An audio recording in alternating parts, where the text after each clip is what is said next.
మహాకాళేశ్వర ఆలయం. ఇది రాజమండ్రిలోని గౌతమి ఘాట్ వద్ద గోదావరి నది ఒడ్డున 2 ఎకరాల విస్తీర్ణంలో ఉంటుందండి. ఈ టెంపుల్ అయితే చాలా బాగుంటుందండి. ఎవరైనా రాజమండ్రి వెళ్తే తప్పకుండా ఈ దేవాలయాన్ని సందర్శించండి. మీకు మీ కుటుంబానికి అంతా మంచి జరుగుతుంది. అలాగే ఇక్కడ శివయ్యకి ఒక ప్రత్యేకత ఉందండి.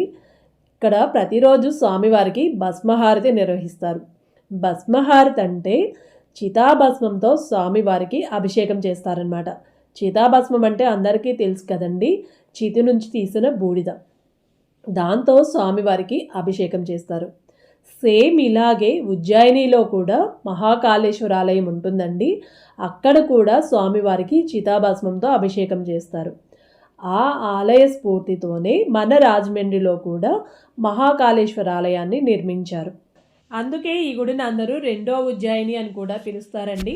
ఉజ్జయిని వరకు వెళ్ళలేని వాళ్ళు ఎవరైనా రాజమండ్రి వెళ్ళి మహాకాళేశ్వరుని దర్శనం చేసుకోండి. మీకు అదే అనుభూతి, అదే పుణ్యం కలుగుతుంది. అలాగే ఇక్కడ అమ్మవారు బాలా త్రిపుర సుందరి రూపంలో కొలువై ఉంటారు. అమ్మవారిని కూడా దర్శనం చేసుకోండి. ఈ ఆలయంలో మరో ప్రత్యేకత కూడా ఉందండి. మనం ఏ టెంపుల్కి వెళ్ళినా గర్భగుడిలోకి వెళ్ళటం కుదరదు కదండి. కానీ ఇక్కడ మాత్రం మనం తీసుకెళ్ళిన పూజా సామాన్లతో గర్భగుడిలోకి వెళ్ళి స్వామివారిని మన చేతులతో మనం పూజించుకోవచ్చు అన్నమాట. తప్పకుండా ఈ ఆలయాన్ని ప్రతి ఒక్కళ్ళు విజిట్ చేయండి. మీకు మంచి అనుభూతి కలుగుతుంది. Please subscribe my channel. Thank you. నమః శివాయ, నమః శివాయ, హర హర బోలే నమః శివాయ.